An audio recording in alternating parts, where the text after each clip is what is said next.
1989년 4월 9일 모스크바 크렘린궁. 냉전이 막바지로 치닫던 그 봄날 크렘린궁 회의실에서는 믿기 힘든 협상이 진행되고 있었습니다. 소련 외무부 장관이 말했습니다. 펩시콜라 30억 달러어치를 추가로 구매하고 싶습니다. 펩시 CEO 도널드 켄달이 답했죠. 훌륭합니다. 그런데 결제는 어떻게 하시겠습니까? 소련 장관이 잠시 침묵 후 침착하게 대답했습니다. 잠수함과 구축함은 어떻습니까? 그 한마디로 펩시콜라는 하루아침에 세계 6위 규모의 해군력을 보유하게 되었습니다. 구축함 한 척, 춘향함 한 척, 호위함 한 척, 잠수함 17척, 총 21척의 군함이 콜라 회사 소유가 된 것입니다. 믿기 힘드시겠지만 이것은 실제로 벌어진 일입니다.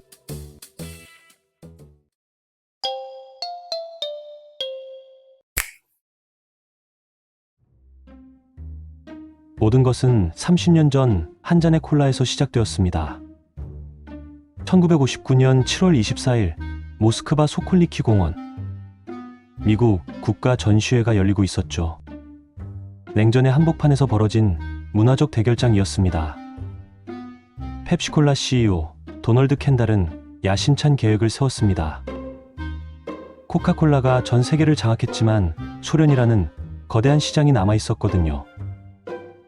리처드 닉슨 미국 부통령이 전시회를 방문했습니다. 그에게는 특별한 미션이 있었죠. 크루시초프를 펩시 부스로 데려오는 것. 7월 24일 오후 2시 니키타 크루시초프 소련 공산당 서기장이 펩시 부스 앞에 나타났습니다. 전 세계 기자들의 카메라가 일제히 그를 향했습니다. 냉전 최고 지도자가 자본주의의 상징인 미국 콜라를 마시는 순간 크루시초프가 컵을 들고 한 모금 마셨습니다. 잠시 침묵. 그리고는 미소를 지으며 말했죠. 나쁘지 않군. 그 순간이 카메라에 포착되어 다음날 전 세계 신문 1면을 장식했습니다. 소련 지도자 미국 콜라의 엄지척. 켄달은 직감했습니다.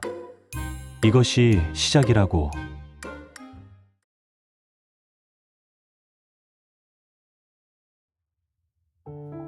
하지만 소련 시장 진출은 쉽지 않았습니다. 켄달은 무려 10년간 소련 시장 진출을 위해 발버둥 쳤어요. 첫 번째 벽은 이데올로기였습니다. 소련 당 간부들이 말했죠. 자본주의 상품을 사회주의 조국에서 팔 수는 없소. 두 번째 벽은 경제 시스템이었습니다. 소련은 계획경제 국가였거든요. 달러는 사용 불가. 자유시장도 존재하지 않음. 모든 거래는 정부 승인이 필요했습니다. 세 번째 벽은 코카콜라의 거대한 그림자였습니다. 코카콜라는 이미 100여 개국을 장악한 상태. 펩시는 항상 2등이었어요. 하지만 켄달은 포기하지 않았습니다. 소련 고위층과 지속적으로 만나고 문화교류 사업을 후원했습니다. 1970년 드디어 물꼬가 트였습니다. 브레즈네프 집권 후 소련 정부가 조건부 승인을 내렸어요. 달러 결제는 절대 불가. 오직 물물 교환만 허용한다. 소련이 제안한 것은 스톨리치나야 보드카였습니다. 1973년 최초의 기이한 거래가 성사되었어요. 펩시 농축액을 소련에 공급하고 스톨리치나야 보드카를 미국으로 수입하는 것. 펩시가 하루아침에 보드카 유통업체가 된 기막힌 상황이었죠. 소련에서 펩시 열풍이 불기 시작했습니다. 1980년 모스크바 올림픽 공식 음료가 되었고 소련 전역에 1000여 개의 매장이 열렸어요. 연간 판매량은 10억 병을 돌파했습니다. 하지만 새로운 문제가 생기고 있었어요.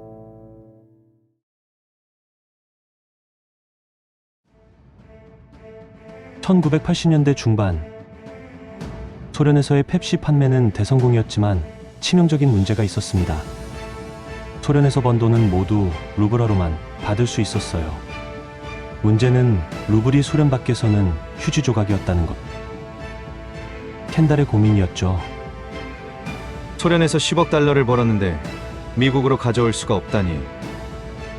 설상가상으로 미국 보드카 시장이 포화 상태가 되어버렸습니다. 더 이상 보드카만으로는 소련과의 거래를 지속할 수 없었어요. 1985년 소련 무역부가 새로운 아이디어를 내놓았습니다. 다른 물건으로 결제하면 어떨까요? 예를 들어 석유, 천연가스, 목재, 아니면 선박도 가능합니다. 켄달이 당황했죠. 우리는 음료회사예요. 석유나 목재는 어떻게 처리합니까? 1988년 소련 협상 대표가 기막힌 제안을 던졌습니다. 군함은 어떠십니까? 죄송한데 뭐라고 하셨나요? 진지한 제안이었습니다. 퇴역 예정인 군함들이 많습니다. 고철로 해체하면 상당한 가격을 받을 수 있어요. 켄달이 머릿속으로 계산해봤어요. 고철 가격은 톤당 약 100달러, 구축함 한 척은 3,000톤, 약 30만 달러, 잠수함 한 척은 2,000톤, 약 20만 달러. 수학적으로는 말이 되는 거였어요.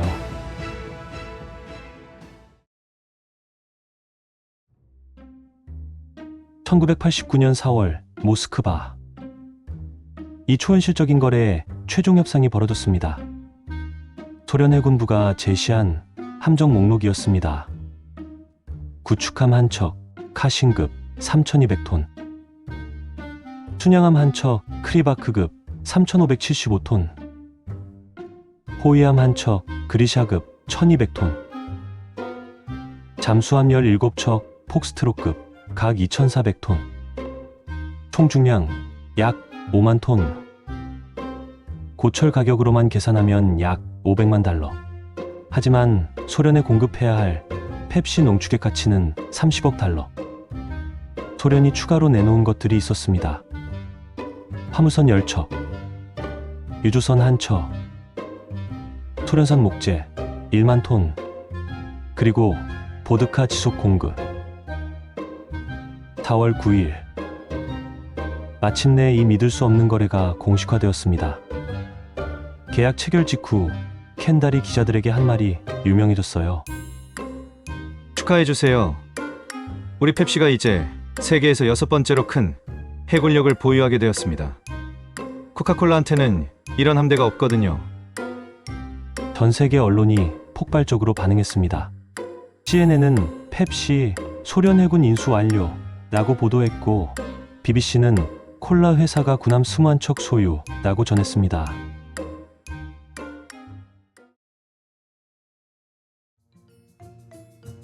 (1989년 7월) 정말로 소련 함정 21척이 펩시콜라의 소유가 되었습니다.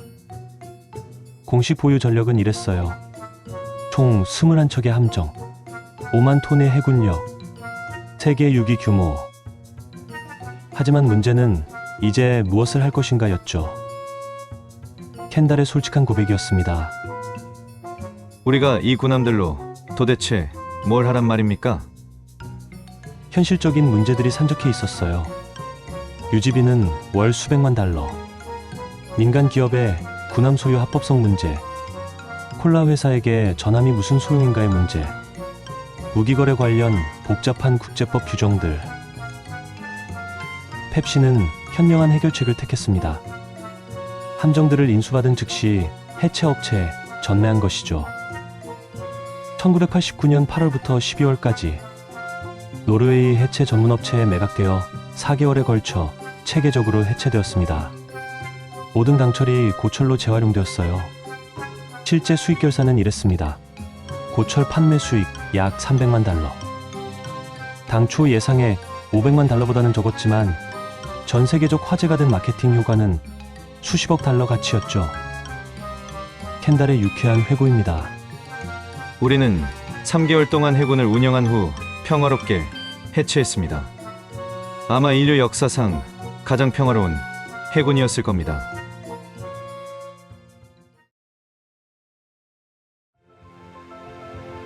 이 거래가 성사된 1989년은 역사의 전환점이었습니다. 같은 해에 벌어진 사건들을 보세요. 11월 9일 베를린 장벽이 붕괴되었고 동유럽 공산 정권이 연쇄적으로 무너졌습니다. 소련의 페레스트로이카가 가속화되었고 미소 관계가 급속도로 개선되었어요. 이 거래가 상징하는 것들이 있습니다. 첫 번째, 냉전의 실질적 종료. 군사적 대결에서 경제적 협력으로의 패러다임 전환이었어요. 두 번째, 자본주의의 상징적 승리.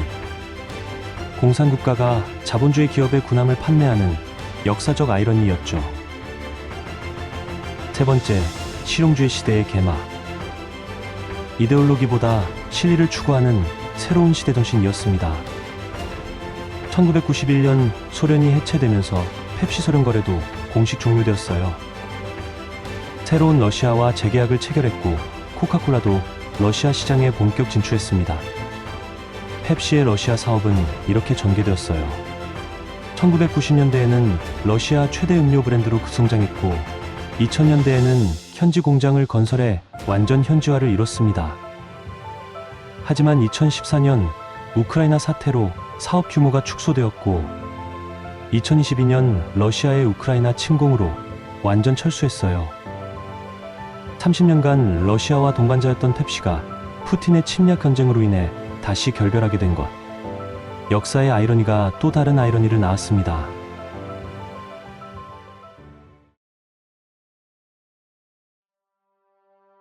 도널드 켄달은 단순한 사업가가 아니었습니다. 그의 신념이었어요. 비즈니스는 정치보다 강하다. 콜라 한 병이 외교관 100명보다 나을 때가 있다. 실제로 증명된 이론이었습니다.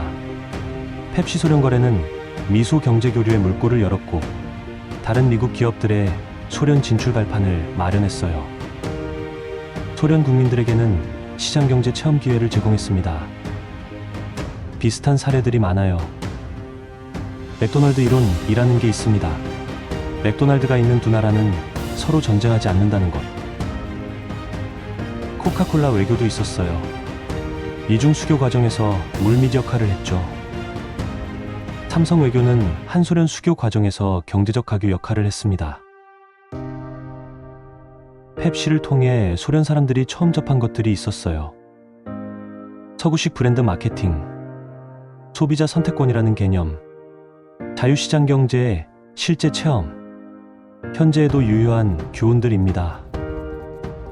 미중 무역 갈등 속에서 기업들의 역할, 러시아 경제 제재 속에서 기업들의 선택, 북한 국제사회 관계에서 경제 교류의 가능성, 모든 상황에서 펩시 소련 사례로부터 배울 점이 있어요. 때로는 정치적 대화보다 경제적 교류가 더 강력한 평화의 도구가 됩니다. 한 잔의 콜라가 30년간의 교류를 만들어낸 것처럼 말이죠.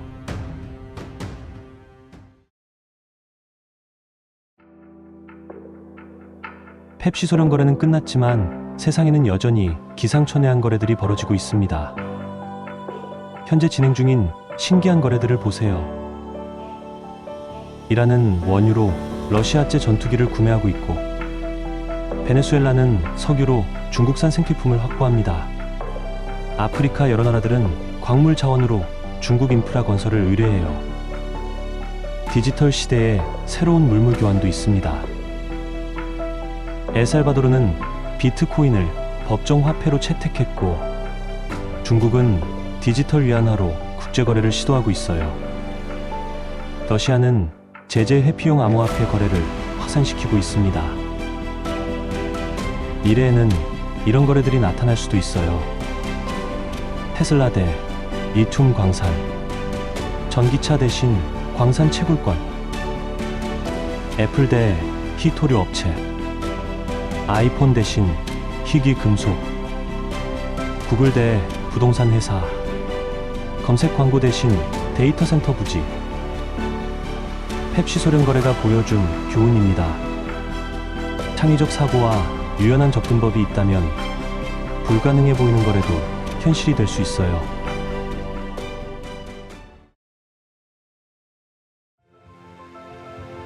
30년 전 그 거래에서 우리가 배우는 것들이 있습니다. 첫째, 창의적 사고의 무한한 힘. 고정관념을 버리면 새로운 해결책이 보여요. 누가 상상이나 했겠어요?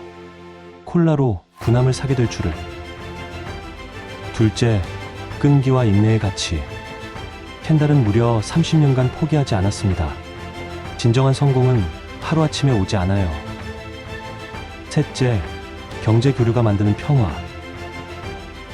때로는 비즈니스가 정치보다 강력한 평화의 다리가 됩니다. 상호 이익은 상호 이해로 이어지거든요. 넷째, 변화의 흐름을 읽는 지혜. 냉전 종료라는 거대한 변화를 기회로 바꾼 해안이었어요. 위기는 항상 기회와 함께 옵니다. 불가능해 보이는 일도 창의적 접근으로 가능할 수 있어요. 서로 다른 체제와 문화 사이에도 상생의 길은 있습니다. 경제적 협력이 정치적 갈등보다 더 지속적이고 강력할 수 있어요. 만약 펩시가 그 해군을 지금까지 보유하고 있다면? 펩시 해군 대 코카콜라 공군.